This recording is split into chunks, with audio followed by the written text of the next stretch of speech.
ان شاء الله المديول رقم 9.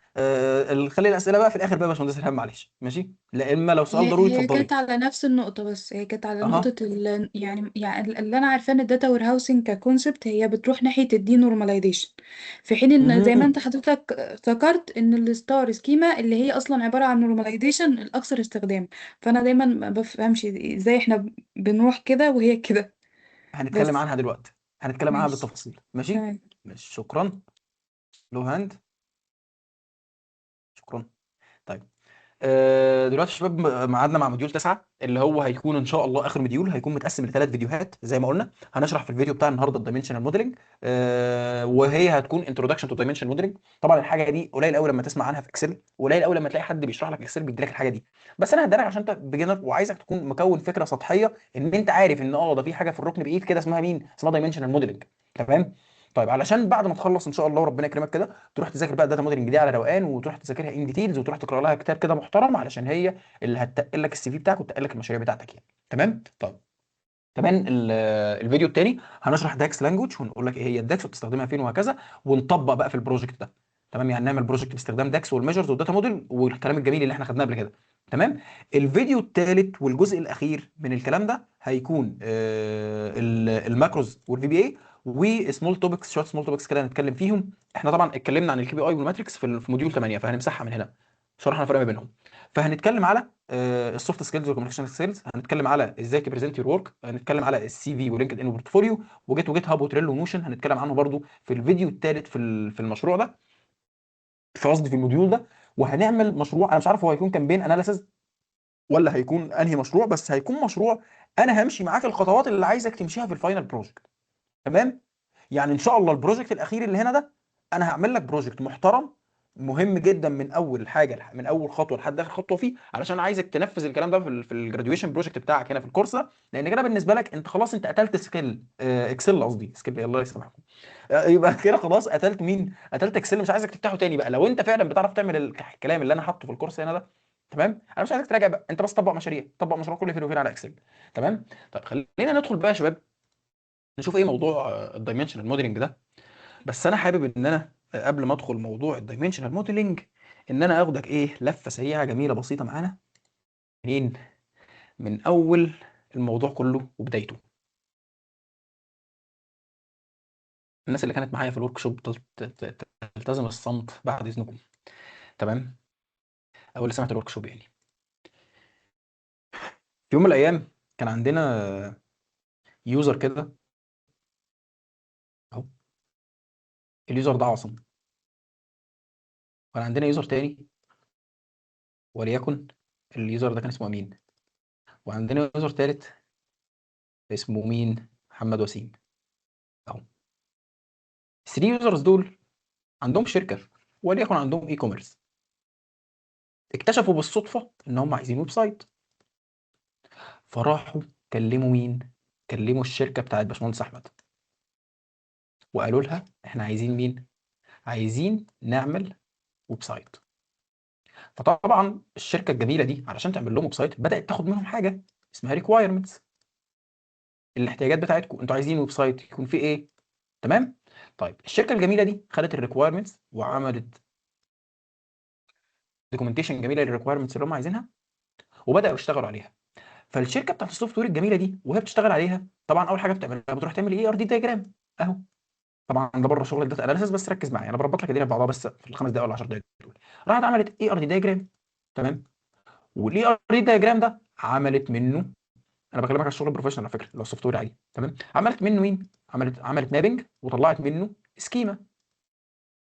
بعد ما طلعت سكيما طلعت الاكشوال تيبلز اللي هي مهمه السكيما، وراحت عملت مين بقى؟ عملت داتا بيز، شكل الداتا بيز، نفذت الداتا بيز. وفي نفس الوقت هي شغاله اوريدي على الفريم ورك او على الديفلوبمنت اللي بيشتغلوا بيه اللي هو الويب سايت الاساسي بقى. تمام. فاذا هم عملوا مين؟ عملوا لليوزرز دول، عملوا لهم ايه؟ ويب سايت. والويب سايت ده مربوط بمين؟ بداتا بيز اهو. حلو الكلام ده. طيب يبقى دلوقتي الناس بتوع البيزنس بتوعنا طلبوا ان هم يعملوا مين؟ يعملوا ويب سايت. ردوا عليهم والله هنعمل لكم الويب سايت، عملوا لهم الويب سايت وربطوها لهم بداتا بيز. جميل الكلام ده، جميل الكلام ده. قال لك والله لما البيزنس بتاعهم اشتغل وبداوا يشتروا ويبيعوا ويشتروا ويبيعوا، الداتابيز دي عماله تتخزن فيها ترانزاكشن اهو، يتخزن فيها ترانزاكشن. وترانزاكشنز دي معناها البروسيس يعني، او معناها الايه اللي هي الاحداث اللي بتتم على الويب سايت. وليكن في يوزر بقى تاني كده داخل يشتري من الويب سايت، فدخل اشترى مثلا، وليكن ان هو ويب سايت بتاع اساسات مثلا منزل او اجهزه منزل والكلام ده كله، ده واحد دخل اشترى كرسي، واحد دخل اشترى دولاب، واحد اشترى مش عارف ايه. ففي اذا ترانزاكشنز، في عمليات بتتخزن فين يا فندم؟ بتتخزن في الداتابيز.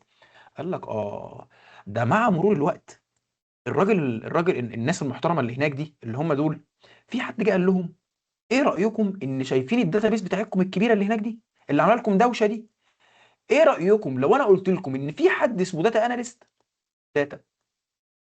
اناليست يقدر ياخد الداتا دي ويحول لكم الزحمه والداتا اللي بتتخزن دي لفلوس؟ هنا الثلاثه يوزرز اللي هنا دول عينهم لمعت.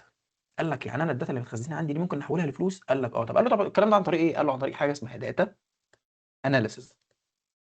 طيب قال له طب انت هتفيدني ازاي؟ قال له بص، انت عندك كام ايتم بيتباع؟ قال له ده انا عندي 25 ايتم. قال له طب ايه رايك لو قلت لك الكرسي اللي عندك ده سعره كان كام من 25 سنه، وكام من 10 سنين، وكام من دلوقتي؟ يقول له ما اعرفش، اكلم المحاسب يشوف لي الكلام ده. ساعتها هتقول له طب هل بقى انت تقدر تعمل لي ريبورت او الكلام ده كله يعرض لي مثلا سعر ايتم محدد في 25 سنه جنب بعض؟ يقول لك لا. طب هل انا مثلا اقدر اعمل بقى الخطوه دي على كل الايتمز اللي عندي؟ طب هل انا اشوف ايه اكتر عنصر مبيعا بالنسبه للايتمز على مدار ال 25 سنه، بالنسبه لكل الايتمز، بالنسبه لكل الفروع اللي عندك لو انت عندك فرعين وثلاثه؟ يقول لك لا. قول له طب انا بقى هقدر اجاوبك على الكلام ده كله من خلال صوره واحده، تبص عليها تشوف كل الاحصائيات اللي انت عايزها وتشوف كل الايه المشاكل اللي انت عايزها. قال لك ماشي. في بدايه الامر يعني لو انا مثلا عندي كويري، والسؤال ده انا سالته في الورك شوب، قلت لك انا لو عندي كويري عايز انفذها على الداتا وير هاوس اللي احنا هنتكلم عنها كمان شويه، تمام؟ هل انا لو عملت الكويري دي على الداتا بيز العاديه، تمام، هتشتكي وتقولي لا وتعيط وتقولي لا والنبي؟ يعني انا عندي مثلا داتا بيز موجود على سيكوال سيرفر، عايز اجيب التوتال سالري لمجموعه امبلويز مثلا، مجموعه عمال عايز اجيب لهم التوتال سالري، او عايز اجيب التوتال سالري مثلا للليدرز، او عايز اجيب مثلا اي كي بي اي انت بتعمله على الداشبورد. هل صعب ان انا احققه على الداتا بيز العاديه؟ لا مش صعب، ممكن تحققه عادي. بس ايه المشكله؟ قال لك المشكله ان انت كده بتعمل زحمه على الداتا بيز. طب ليه؟ اقول لك افتكر، مش انت كان عندك يوزر رخم هنا كده فوق كده، اليوزر اللي فوق اللي كان بيشتري ده، مش اليوزر ده ممكن يكون واحد واثنين وثلاثه وعشرة و1000؟ مش ال1000 دول ممكن يكونوا مع بعض مره واحده؟ مش اليوزرز دي ممكن اصلا تكون مليون، تكون 2 مليون، تكون 3 مليون بيعملوا ترانزاكشن؟ طب الترانزاكشن دي بتروح فين؟ ما هي بتسمع في الداتابيز. قال لك اه، يعني انا كده الانجن بتاع الداتابيز دي هيركز مع الترانزاكشنز اللي جايه لي، ولا هينفذ لي الترانزاكشنز اللي انت بتعملها؟ مش انت اصلا عشان تحسب السالري بتاعك مش دي كويري بتتنفذ؟ ما هي دي كويري بتتنفذ على الداتابيز زي الكويري بالظبط بتاع الانسيرت والابديت والديليت، بس كل الفرق ان انت مش كل يوم بقى بتقعد تعمل لي انسيرت وابديت وديليت، لا انت الكويري بتاعتك من نوع تانية، اغلبها سيلكتات، تمام؟ بس في الاول وفي الاخر هي كويري بتترجم وتتنفذ على الانجن، تمام؟ قال لك اه تمام. قال لك خلاص، طب انا بقى طالما انا كده انا هعمل زحمه للانجن بتاعي، او هعمل زحمه للداتابيس بتاعتي، وساعتها لو انا تقلت، ما انا مش هعمل كويري واحده، لا، انت عندك كل كارد بيتعمل في الداشبورد، او كل شارت عندك في الداشبورد، تمام، الكلام ده بيترجم لكويري، تمام، وبيروح يتحسب في الانجن. فحضرتك انت بتعمل برضو كميه كبيره من الكويريز، وجاي كميه كبيره من الكويريز، افرض الداتابيس دي ضربت منك، وقعت، حصل مشكله في الداتابيز، اه ده انت ساعتها انت خد بالك بقى، ده انت بتلعب على الداتابيز الاساسيه اللي مرتبطه بالويب سايت، ده انت كده انت دمرت البيزنس. فقال لك اه طب ايه رايك ان انت تاخد نسخه من الداتا دي وتروح تلعب فيها بعيد؟ قلت له جميل، جميل الكلام ده، تعال هات لي نسخه من الداتابيز دي. ومن هنا بدا معانا الطريق بتاع مين يا شباب؟ بتاع الداتا وير هاوس. ما تتعبش قلبي، خد لك كوبي من الداتا وابعد عني. طب انا هاخد كوبي من الداتا، فبقى اصبح عندي برضو كوبي من الداتابيز، تمام؟ طيب اللي درس منكم داتابيز عارف ان الداتابيز دي لازم بتبقى معمول لها نورماليزيشن. طب بنعمل لها نورماليزيشن ليه؟ قال لك عشان الانسيرت والابديت والديليت والترانزاكشنز اللي بعملها كل يوم تكون سريعه في الداتا. طب هو انا محتاج بقى في الكوبي الجديده دي محتاج الكلام ده؟ قال لك لا. قال لك طب ما تعمل دي نورماليزيشن للداتا ورجع التيبل للشكل الاصلي. حلو، يبقى اذا انا مش محتاج الداتا اصلا في شكلها الطبيعي، انا محتاج ان انا ايه، اخلي الداتا في شكل يخدم على النوع بتاع الكويريز بتاعي، بتاعنا بتاعنا كداتا اناليست، مش بتاعنا كديفلوبر.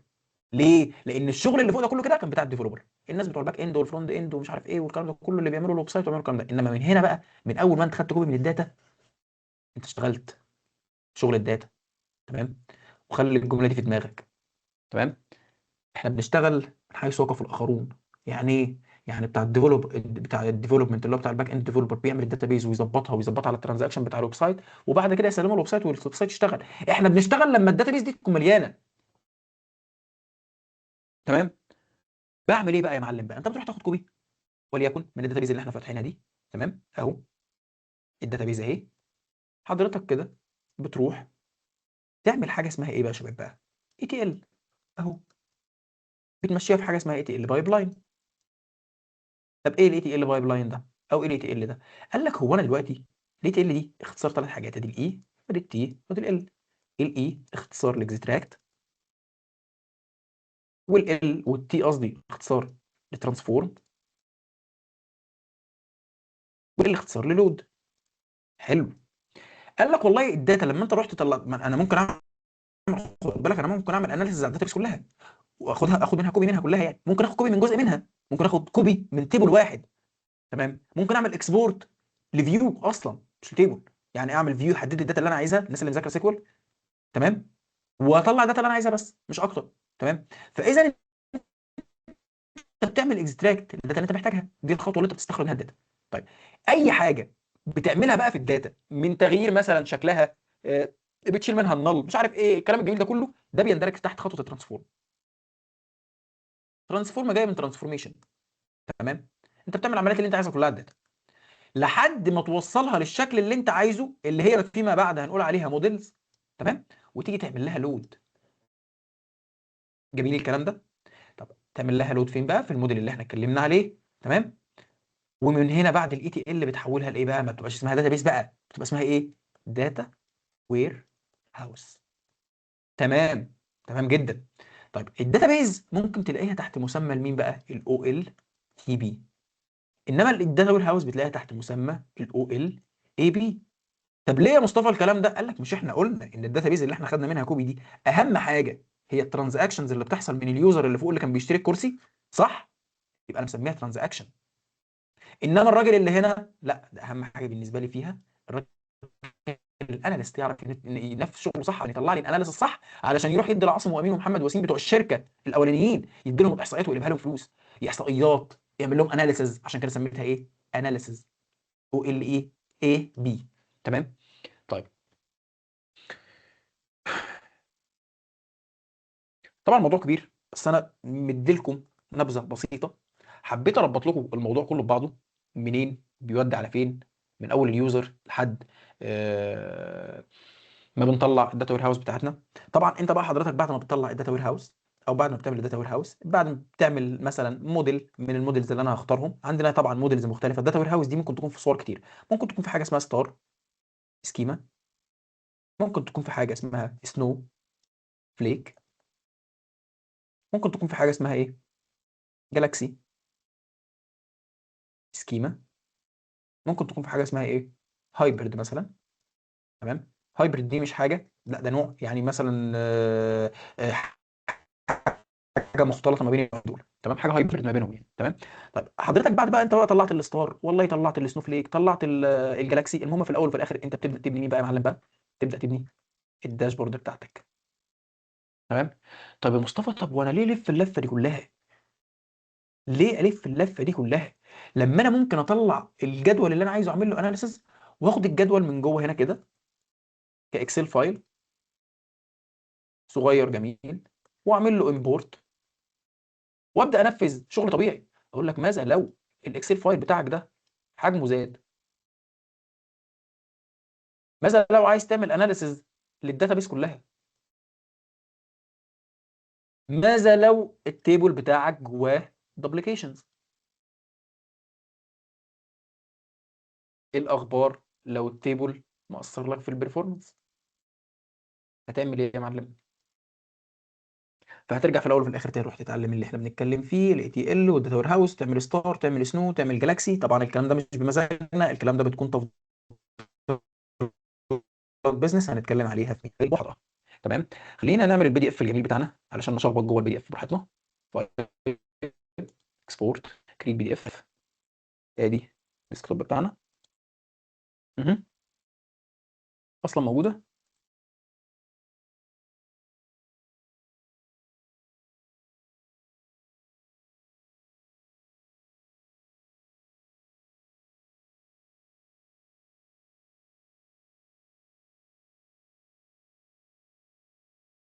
ادي البي دي اف بتاعنا الجميل. قال لك هنا اتش ار ايه، اتش ار بس، احنا مش عايزين اتش ار.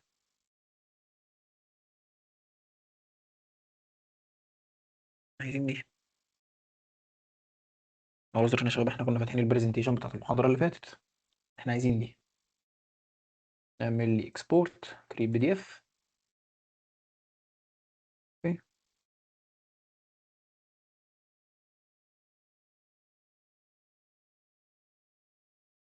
قال لك من هنا بقى جالنا. انا باكد عليك مره واثنين وثلاثه ان الكلام ده فور بيجنرز. ماشي، الكلام ده فور بيجنرز، الكلام ده اللي انا عايز اقوله عن البيجنرز. لو احنا هنتكلم ان دايمنشنال موديلنج ان ديتيلز هيكون كلامنا تاني خالص. تمام. بس انا بدي لك برضه المصطلحات الرئيسيه يعني. الدايمنشنال موديلنج او الداتا موديلنج او الاو ال اي بي او الداتا وير هاوس او الموديلز في العموم، هي بتشير في الاول وفي الاخر الى علم الايه؟ الداتا وير هاوس. تمام. بتشير في الاول وفي الاخر الى علم الداتا وير هاوس. قال لك طب ليه انا بادئ لك البرزنتيشن؟ على فكره البرزنتيشن خفيفه 11 سلايد بس، بادئ لك اول سلايد بقول لك هو ليه انت مش بتخزن الداتا كلها ان وان تيبل. قال لك والله خد بالك ده هيعمل لي تكرار للداتا. اول حاجه داتا ريدندنسي، ذا سيم انفورميشن از ايه repeated across hundreds of thousands of rows wasting storage and ايه creating confusion. يعني هيبهدل لي الاستورج عندي، وكده كده اصلا الداتا ريدندنسي ده هيعمل لي ايه اهو بور بيرفورمانس. مفيش تكرار ما بيأثرش على البرفورمانس، هيأثر معاك على البرفورمانس وهيأثر معاك على مين؟ على الاستورج. تمام. كمان عندي هيوج سايتس، كميه كبيره، عندي ديفيكولت ابديتس، صعب جدا جدا جدا ان انا اعمل ابديتس لو انا شغال على جدول واحد، وايه وانكونسستنسي، يعني الداتا ما هتكونش ايه كونسيستنت، مش متناسقه مع بعضها. تمام. طيب ايه الدايمنشنال موديلنج؟ قال لك والله الداتا ديزاين تكنيك كرييتد سبيسيفيكالي فور ايه فور ذا اناليتيكال ورك لودز. خد بالك انا بتكلم على ايه؟ معمول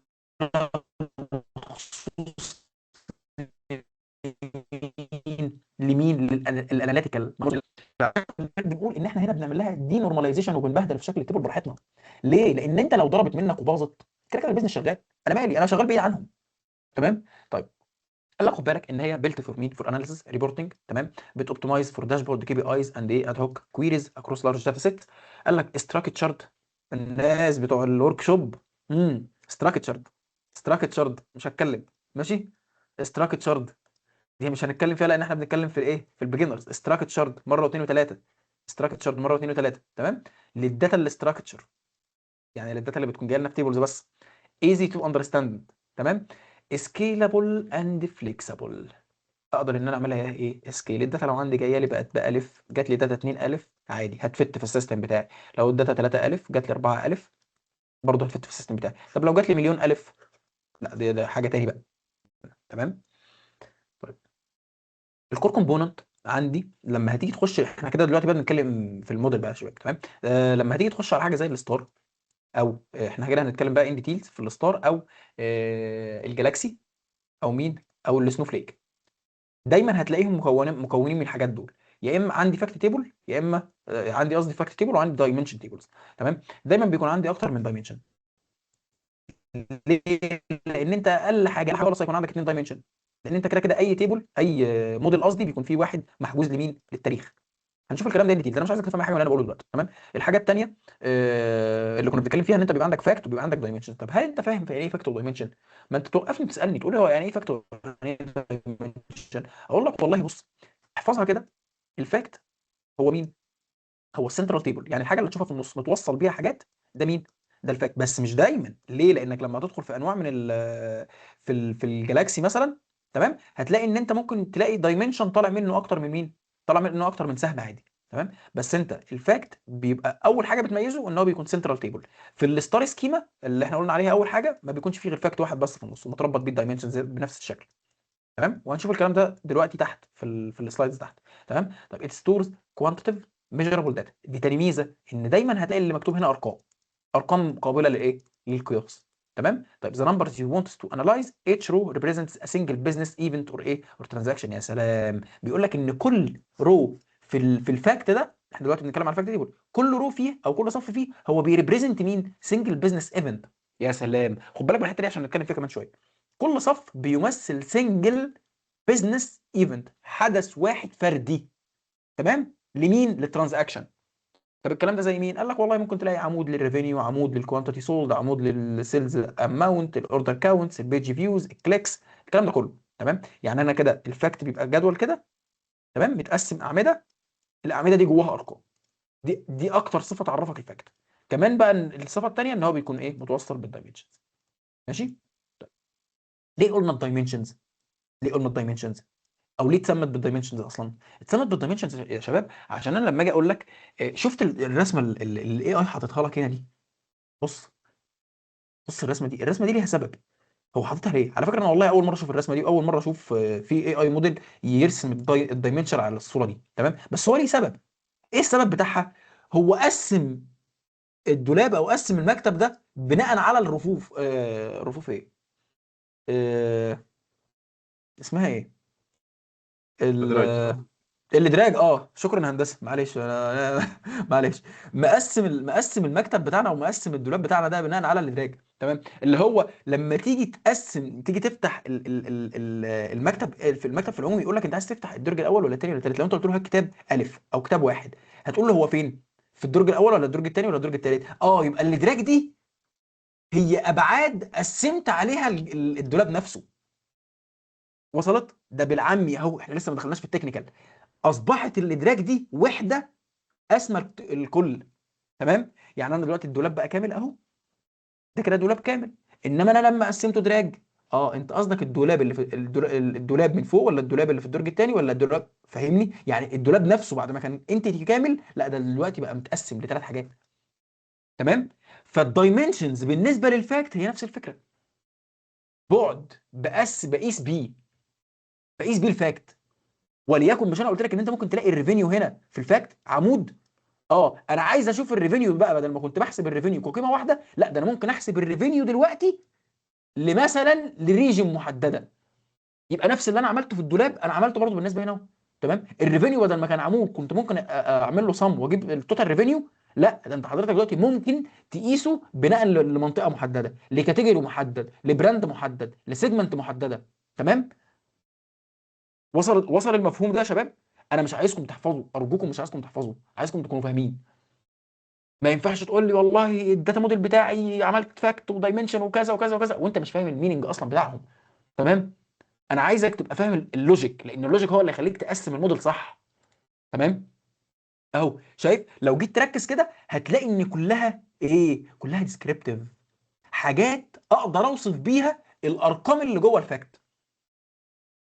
يعني ممكن اجيب الريفينيو بتاع الكاستمر، يعني اقدر اجيب قصدي اي حاجه من الارقام اللي هنا دي، وليكن الاوردر كاونتس مثلا لكاستمر محدد، الاوردر كاونتس لريجن محدده، الاوردر كاونتس لسيجمنت محدده. تمام، نفس الكلام السيلز اماونت او الريفينيو مثلا من برودكت محدد. تمام، او الريفينيو لكاتيجوري، او الريفينيو لبراند، الديت، المانث، الكوارتر، الير. هعرض الكلام ده بناء على مين؟ بناء على الديت. يعني الريفينيو ده كان كام في سنه 2020، سنه 2019، 2018. وصلت يا شباب؟ انا بقسم الداتا اللي في الفاكت بناء على الدايمنشنز. عشان كده تلاقي ناس تقول لك الدايمنشن دي بتساعدني ان انا اعمل اجريجريت او اعمل اجريجريشن. الاجريجريشن فانكشن يا شباب لو تفتكروها، السم والماكس والمين والكلام ده كله، ما هي الدايمنشنز بتعمل في الفاكت زي الاجريجريشن بتعمله في الداتا. وصلت يا شباب؟ وصلت الدنيا تمام؟ اه حد كان تمام يا عنده أستاذ. مشاكل في الحته دي؟ طب خلينا نكمل. طيب احنا قلنا شرحنا الاي تي ال بروسيس، اللي هو ايه الاي تي ال؟ المسؤوله عن ان انا بجيب الداتا من الشكل بتاعها الاو ال تي بي. احنا خلاص بقى، احنا كبرنا بقى خلاص بقى، مش هقعد كل شويه اقول لك داتا بيز. تمام، من الداتا بيز الشكل الطبيعي مشيناها في اي تي ال بايب لاين، طلعنا منها مين؟ الاو ال اي بي. تمام. الاي ترمز للاكستراكت، بستخرج الداتا. ترانسفورم، احول شكل الداتا للشكل المناسب بالنسبه لي. لود، ان انا اعمل لها لود جوه الموديل بتاعي، سواء بقى اللود بتاع الستار او الجلاكسي او الكلام ده كله. تعال نخش على اول حاجه عشان ما نضيعش وقت، عشان احنا اخرنا، عشان الساعه 12 و10 واخرنا جدا جدا جدا يعني. تمام. طيب قال لك الستار سكيما هو ريكومندد فور بيجنرز. تمام. بس انا على فكره انا مش هخليك تعمل بس الستار، لا، ان شاء الله خليك تعمل الستار، تعمل الجلاكسي، وهتعمل ان شاء الله يا رب السنوفليك. تمام. وكمان هخليك تعمل حاجه هايبرد ما بينهم. تمام. ليه؟ لان مفيش حاجه اسهل من الثانيه، لا هم كلهم عادي. انت لو فهمت داتا موديلنج هتقدر تطبق اي حاجه. ليه؟ لان انا قلت لكم في الاول وفي الاخر هو لوجيك. طب ليه ده بيقول لك ريكومنديشن فور بيجنرز؟ السؤال اللي انا سالته لكم قبل ما نفتح التسجيل يا شباب، عشان اللي بيحدد لي انا هستخدم انهي سكيما او انهي موديل هو الجرين. يا باشمهندس عاصم، انت باشمهندس محمد ياسين، المفروض كنت تجاوبوني على الكلام ده، لان انتوا حضرتوا معايا السيشن ده. فاكرين لفظ الجرين؟ يا باشمهندس فاكرين طبعا. لما قلنا ان التيبل عندي، تعال نفتح الداتا اللي احنا كنا شغالين عليها من شويه. احنا هنروح بعيد ليه؟ فين الداتا بتاعت الاتش ار؟ اهو. حضرتك دلوقتي لو جيت تشوف الداتا هتعرف ان كل صف بيمثل موظف. اهو ده موظف، كل الحاجات اللي فيه بتصف الموظف. السالري بتاع الموظف، البرفورمانس بتاع الموظف، السيرتيفيكيشن بتاع الموظف، الانجيجمنت بتاع نفس الموظف. تمام. طب ممكن تروح مجال الكول سنتر تلاقي الصف بيمثل مكالمه، يبقى الجرين هناك مكالمه لكل صف. ممكن تروح مجال السيلز يبقى الصف ترانزاكشن. كل دومين الجرين بتاعه بيختلف. الداتا بتاعتك بتمثل لك ايه؟ اهو الجرين ده بقى يا معلم بقى، اللي كل صف بتعمله ده هو ده اللي بيتحكم في الموديل بتاعك. طب ليه اغلبه ستار؟ لان انت اغلب الداتا اللي انت بتشتغل عليها بيبقى الصف بيمثل لك حاجه واحده. انما انت لو جربت تروح تجيب داتا الصف فيها بيصف اكتر من انتيتي. يعني ايه؟ يعني هيتحول لاكتر من فاكت، فساعتها مش هينفع معاك ستار. وصلت باشمهندس احمد؟ وصل باشمهندس احمد معايا ولا مشي؟ باشمهندس احمد لا، اللي كان بيتكلم تاني معايا. تاني تاني يا مصطفى الحته دي بعد اذنك. هقول لك دلوقتي. اتفضل يا احمد اسال. انا مش فاهم يعني ايه الرول واحد بيعبر عن في كذا فاكتور يعني. بص بص، مش انا دلوقتي الداتا دي اهو الصف كله كامل كده، ده بيمثل ايه؟ موظف. تمام. والصف ده موظف واحد، الصف ده موظف واحد. نفس الكلام، دي اغلب الداتا اللي انت بتشتغل عليها بالطريقه دي، انها بتمثل انتيتي واحد، موظف هو في الاول وفي الاخر. تمام. فانت الفاكت بالنسبه لك بيتبني كامل على الموظف. طب ايه رايك بقى لو قلت لك تعال نجيب لك مثال حي اهو. سنو فليك. لا مش عايز سنو فليك يا راجل. جالاكسي سكيما. شايف الداتا موديل اللي هنا؟ الداتا بتاعته، لا ده هو بيتكلم عن اتنين لا ما كناش فاتحين دي اهو. شايف هنا الداتا عندك مش بتتكلم على حاجه واحده، يعني مش بتتكلم على عمليه السيلز بس، لا ده انت عندك الداتا التحليلات اللي انت هتعملها لحاجتين، لجزء السيلز وجزء الانفنتوري. تمام. طب بلاش الصوره دي، هات لك صوره تانية اوريك حاجه تاني. بس عايزين مثال حقيقي بقى، يعني عايزين حاجه كده تكون كويسه اكبر من اتنين ولا تلاته. ده برضو السيلز والبارتشيس اهو. تقريبا احنا خابطين في امثله كلها سيلز. فين اهو؟ بص يا سيدي، انت الداتا عندك هنا انت مش بتقيس كل حاجه ليها علاقه بالسيلز، مش انت مشاريع السيلز بتقيس كل حاجه ليها علاقه بالسيلز. طب ماذا لو ما سالتش نفسك السؤال ده؟ ان انا عندي فاكت تاني غير السيلز، هعمل ايه؟ ازاي هربطها بالستار؟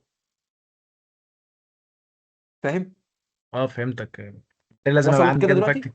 لازم يكون عندي فاكت كذا فاكت تيبل. اه فاهمني. ساعات بقى الداتا اللي انا ببقى شغال عليها بتبقى فيها اكتر من فاكت، فبتجبرك غصب عنك انك ما تعملش ستار. انت فاهم؟ تمام. يا اما تعمل ستار وتربطهم ببعض، فساعتها بتبقى في الهايبرد بقى، لان انت اكتر من ستار سكيما يعني. انت فاهم؟ طيب خلينا نكمل بس وهاخد سؤالك يا باشمهندس هام دلوقتي، بس خلينا نكمل عشان نقفل التسجيل ونتكلم براحتنا. تمام. طيب يا شباب، يبقى خلينا نرجع كده نقول الستار سكيما دي هي اول شكل من اشكال المودلز بتاعتي، وهي دايما ريكومنديشن في ايه فور بيجنرز عشان هي سهله شويه، او اغلب الداتا بتكون بالنسبه لك هي الستار سكيما از ذا موست بوبولار اند بيجنر فريندلي دايمنشن موديل. ات بريسز ايه سنجل فاكت تيبل ات ذا سنتر، يعني عندي فاكت تيبل كده في السنتر ومربط بيه ايه دايمنشنز اللي احنا قلنا عليها، اللي احنا بنقيس الداتا بناء عليها اهو. تمام. فاصبحت لما كوناها بالشكل ده ادتك شكل مين؟ شكل نجمه اهو. ما هي النجمه عندي كده اهي، انا مش عارف ارسم نجمه اهو. تمام اهي. فادي مثلا دايمنشن دايمنشن دايمنشن دايمنشن دايمنشن والتيبل في النص اهو الفاكت. فاصبحوا هم سموها ستار سكيم. تمام. كمان خد بالك هو ما اتسمتش كده عبثا، كمان قال لك الدياجرام لوك لايك ا ستار. تمام. ذا فاكت تيبل سيتس ات ذا سنتر، يعني الفاكت في النص، اند دايمنشن تيبل فين؟ اوتورد از بوينتس، يعني ادي الفاكت في النص ودي الايه الدايمنشن بتاعي. اتش دايمنشن كونكتس دايركتلي، خد بالك من الحته دي، يعني ده مرتبط بده وده مرتبط بده وده دايركت. ما ينفعش النقطه دي تكون متصله بدي وده متصل بده، لان دي هنشوفها في موديلز ثانيه. ركز اهو، ما ينفعش يكون عندي ده دايمنشن وده دايمنشن، ما ينفعش ده يكون متصل بده عن طريق ده، ساعتها دي مش ستار. شرط الستار ان الفاكت يكون مرتبط دايما بالايه بالدايمنشن دايركت زي كده. تمام. طيب قال لك فاست كويري بيرفورمانس simple joins between the fact table and one dimension table mean queries run quickly even ايه on large data set. يعني ايه؟ يعني خد بالك ان السهم اللي ما بين الفاكت ده والدايمنشن ده دي جوين. تمام. الجوين اللي بتعملها في الداتابيز يا شباب دي جوين، دي بتترجم لجوين. تمام. طيب دي عشان كده دي ميزه برضو في الستار ان هي سريعه، ان انت مش هتلاقي مثلا تو جوينز بقى، يعني انا لو النود دي مربوطه بالنود دي عشان توصل لدي فدي جوين ودي جوين، ودي طبعا اقل في السرعه في البرفورمانس. تمام. طيب قال لك ايزي تو اندرستاند، مجرد ما تشوفها تفهمها، سيمبل تو مينتين، سهل جدا ان انت ايه تعمل لها صيانه. طب السنوفليك بص بقى يا عم احمد بقى بيقول لك ايه، بيقول لك اتس ايه ان ايفولوشن اوف ستار سكيما. يعني خد بالك شفت الستار اللي انت كنت عاملها دي، ادي فاكت اهو. تمام. وادي دايمنشن وادي دايمنشن وادي دايمنشن وادي دايمنشن. تمام. قال لك خد بالك الستار دي ممكن يكون فيه دبليكيشن هنا، يعني ممكن يكون فيه تكرار. طب عشان اكرر اعمل بقى للتكرار ده، مين اللي بيمنع التكرار من ايام الداتابيز واحنا واخدينها؟ النورماليزيشن. تمام. فنيجي عاملين ايه دايمنشن تاني يكون مرتبط بالدايمنشن ده. قال لك بس انت كده ضربت مين الستار سكيما، قلت له اه، ما احنا عشان كده بقى الشكل ده بالنسبه لنا هو مين؟ هو سنوفليك. عشان كده قال لك هو الايفولوشن اوف ذا ستار سكيما وير دايمنشن تيبل ار ايه نورماليزد. الله. وخلينا نقف بقى هنا كده، تعال اطلع لي فوق. لما كان عندنا الستار سكيما متربطه بدايمنشن اهو، ده كده ستار. لما كان عندي ستار سكيما متربطه بدايمنشن كان عندي ايه؟ كان عندي جوين واحده، جوين واحده ما بين كل دايمنشن، ادي جوين وادي جوين وادي جوين وادي جوين. تمام. فلما كان عندي جوين واحد كان عندي مين؟ فاستر بيرفورمانس. يعني ايه؟ يعني البرفورمانس سريع، صح؟ قال لك بس خد بالك انا كده ممكن يكون عندي مين يا شباب؟ تكرار. يبقى العيوب ان انت ممكن تلاقي عندك مين؟ تكرار. قال لك خلاص طب تعالى يا عم في السنوفليك اعمل ايه؟ قال لك هتعمل لي الفاكت وتربطها بدايمنشن زي ما هي اهو اهو، كانك بنيت الستار سكيما. كان عندك تكرار في دي، خلاص طلع التكرار في تيبل تاني. يبقى انت كده عملت هنا مين؟ الجزء ده كده انت عملت ايه؟ عملت ايه اللي كنا بنعمله في الداتابيز؟ عملت النورماليزيشن. تمام. طب بناء بقى على الخطوه دي حضرتك بطأت البرفورمانس، يعني شفت الجوين هنا كان من فايدته ان انت عملت فاستر برفورمانس، لا انت كده عملت سلو برفورمانس شويه، سلو برفورمانس، ولكن ما بقاش عندك تكرار. وصلت؟ يبقى اذا سنوفليك هي النسخه المحدثه من دي اللي بتمنع تكرار الداتا، ولكن اقل في البرفورمانس شويه. طب لو انا عندي يا معلم عندي عادي كرر لي الداتا براحتي، اهم حاجه عندي البرفورمانس، استخدم مين؟ ستار. قال لك لا، انا ما يهمنيش البرفورمانس، انا ما يهمنيش ان اعرف الاناليسيس اللحظي، خد وقتك براحتك، انا اهم حاجه عندي الاستورج، ما تاخدليش استورج كتير وتعمل لي تكرار في الداتا، لا خلاص تعالى شغلك سنوفليك. وصلت؟ يبقى دلوقتي مين المتحكم فينا؟ البيزنس ولا ايه؟ صح يا شباب؟ مش البيزنس هو اللي كده المتحكم فينا؟